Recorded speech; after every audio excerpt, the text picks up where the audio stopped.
피난처 있으니 환난을 당한 자 이리 오라. 땅들이 변하고 물결이 일어나 산 위에 넘치되 두렵지 않네. 이방이 떠들고 나라들 모여서 진노하나. 우리 주 목소리 한 번 말하라면 천하의 모든 것 망하겠네. 만유주 하나님 우리를 모도니 피난처요. 세상의 난리를 그치게 하시니 세상의 장엄이 쓸데없네. 높으신 하나님 우리를 구하니 할렐루야. 괴로움이 심하고 환난이 극하나 피난처 되시는 주 하나님.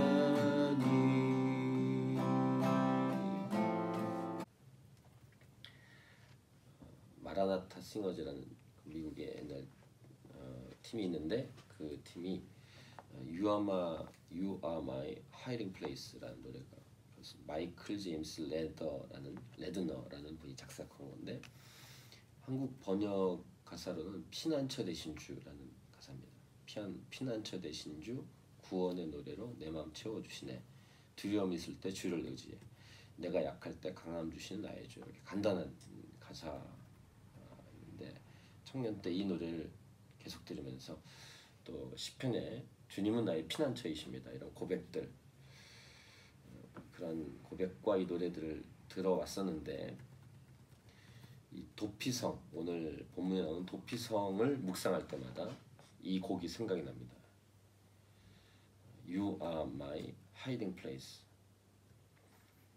도피성은 결론적으로 예수 십자가를 통해서 하나님 아버지의 품에 안기는, 그렇게 도피하게 되는 피난처이신 하나님을 노래하는, 고백하는 그런 고백이라고 할 수 있겠습니다. 그 성경에 나오는 도피성 이 시스템은 바로 저희를 보호하시고 감싸시는 하나님을 상징하는 그런 고백이라고 할 수 있겠습니다. 피난처 있으니 환난을 당한 자 이리 오라, 이렇게 아까 부른 찬송가 가사처럼 하나님이 우리의 피난처이시다, 이런 표현을 믿음의 선배들은 해왔다라는 것입니다. 또 피난처 되신 하나님이라는 표현을 주님의 날개 밑이라고도 표현하고, 찬송가에 있는 것처럼 십자가 그늘 밑이라고도 표현하고, 목자의 품에 안긴 양, 이런 식의 표현을 씁니다.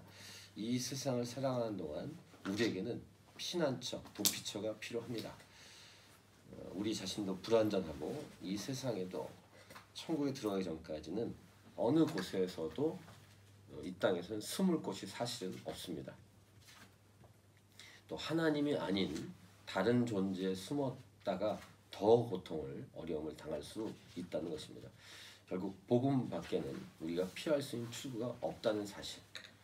그래서 이런 표현을 전도 집회 같은 데 할 때 썼던 타이틀이 비상구라는 단어도 쓰기도 했었습니다.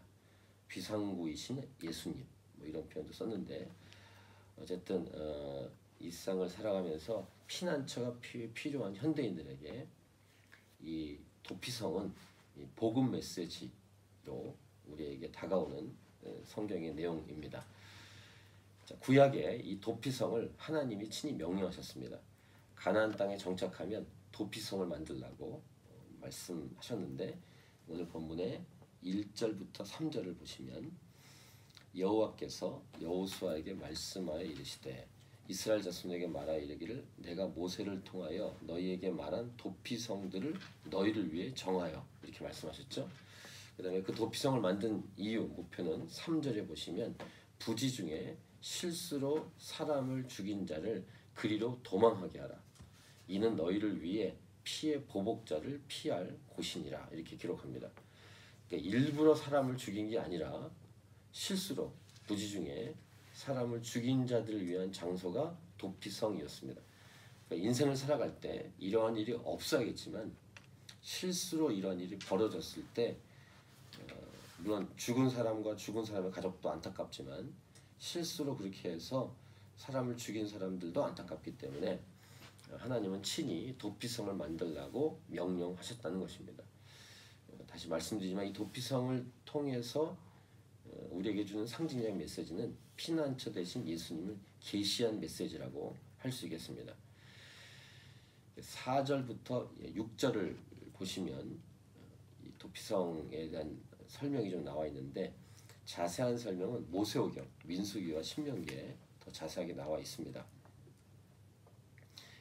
그 룰이 기록이 되어 있는데 4절 보시면 이 성읍들 중에 하나에 도피한 자는 그 성읍에 들어가는 문 어귀에 서서 그 성읍의 장로들의 귀에 자기의 사건을 말할 것이요 그들은 그를 성읍에 받아들여 한 곳을 주어 자기들 중에 거주하게 하고 이렇게 기록하죠. 그 다음 이제 5절에 보시면 이렇게 기록되는데 우리 5절을 같이 읽겠습니다. 피의 보복자가 그의 뒤를 따라온다 할지라도 그들은 그 살인자를 그의 손에 내주지 말지니 이는 본래 미워함이 없이 부지 중에 그의 이웃을 죽였음이라 라고 기록을 하고 있습니다. 그러니까 상징적인 메시지로는 예수 십자가의 보혈로 우리가 구원을 받았다는 메시지를 줍니다.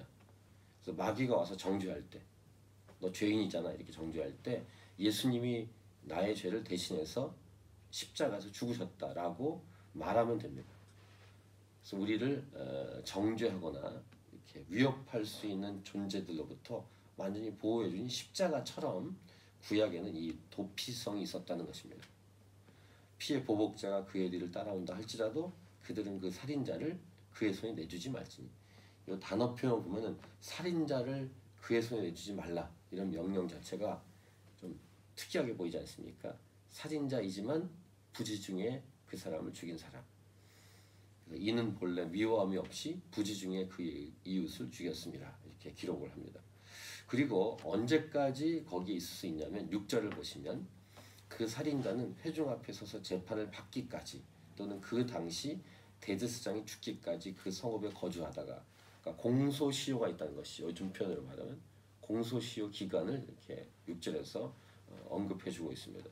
그 후에 그 살인자는 그 성읍 곧 자기가 도망하여 나온 자기 성읍 자기 집으로 돌아갈지니라 하라 하시니라 이렇게 기록을 하고 있습니다. 민수기와 신명기를 이 도피성에 대한 설명을 보면은 몇 가지 또 특이한 것이 있는데 이 지역 이제 뒤에 이제 이 도피성 지역이 나옵니다만 그 보복자가 쫓아오다가 너무 멀어가지고 포기하게끔 하라 이런 표현이 나옵니다. 세 군데를 보시면 7절과 8절에 보시면 요단 동쪽 세 군데, 요단 서쪽 세 군데입니다. 일단 7절은 요단 서쪽에 있는 세 군데입니다. 납달리 지파 땅의 갈릴리 게데스, 에브라임 지파 땅의 세겜, 유다 지파 땅의 헤브론 이렇게 세 군데고 요단 동쪽에는 8절에 보시면 루벤 지파 땅의 벳셀, 그다음에 갓 지파 땅의 길라 라못, 므낫세 지파 땅의 바산 골란 이렇게 총 6군데입니다. 그다음 마지막 이 9절에서 다시 설명합니다. 우리 9절을 같이 읽겠습니다. 이는 곧 이스라엘 모든 자손과 그들 중에 거류하는 거류민을 위하여 선정된 성읍들로서 누구든지 부지 중에 살인한 자가 그리로 도망하여 그가 회중 앞에 설 때까지 피해 보복자의 손에 죽지 아니하게 하기 위함이라 이렇게 기록을 하고 있습니다. 그 민수기에 예가 나옵니다. 이그젬플이 예를 들면은 나무를 자르기 위해서 도끼로 이렇게 치는데 도끼 자루의 그 앞에 쇠뭉치가 떨어져 나가서 사람을 치게 돼서 죽게 되는 경우 이런 케이스를 자세하게 설명을 합니다. 그런 케이스 때 이런 도피성이 있어서 거기로 도망가는 것이죠. 이 도피성 6군데는 이제 레위 지파 땅에게 살 지역을 설명하는 데 나오겠습니다만 레위 지파인들이 살도록 속한 지역으로 포함시켜 줍니다. 왜냐하면 거기 제사장들이 지키고 있어야 되기 때문에 레위인들이 사는 마을에 도피성이 포함된다라는 것입니다.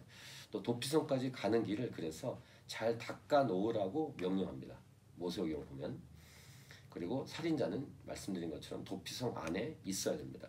만약에 도피성 밖으로 나갔다가 보복자가 와서 죽일 수 있는데 그때는 피 흘린 죄가 없다라고 성경은 말합니다. 마치 이것이죠. 예수님 믿지 않고 이 땅을 살다가 정죄받는 것은 본인 책임이다. 이렇게 상징적인 메시지입니다. 예수 그리스도를 믿으면 그 죄가 다 사라진다. 이런 영적인 복음 메시지로 설명할 수 있는 게 바로 이 도피성 제도입니다. 이것을 친히 하나님이 명령하셨다는 것을 기억합니다. 도피성 밖으로 나갔다가 보복자가 와서 죽여도 피 흘린 죄가 없다. 그것은 생명으로 갚았기 때문입니다. 그래서 반드시 살인한 그 사람은 도피성 안에 머물러 있어야 된다라는 것입니다. 또 이 제사장들은 보복자가 와서 그 살인자를 내놓으라고 해도 재판 때까지는 절대로 내어주면 안 됩니다. 그러니까 예수님이 마귀와 악한 영들이 와서 우리를 정죄할 때 예수님이 딱 막아주시는 그런 메시지로도 해석할 수 있겠습니다. 또 놀라운 게 있는데 이스라엘 백성만이 아니라 이스라엘 땅에 사는 타국인들도 들어갈 수 있습니다.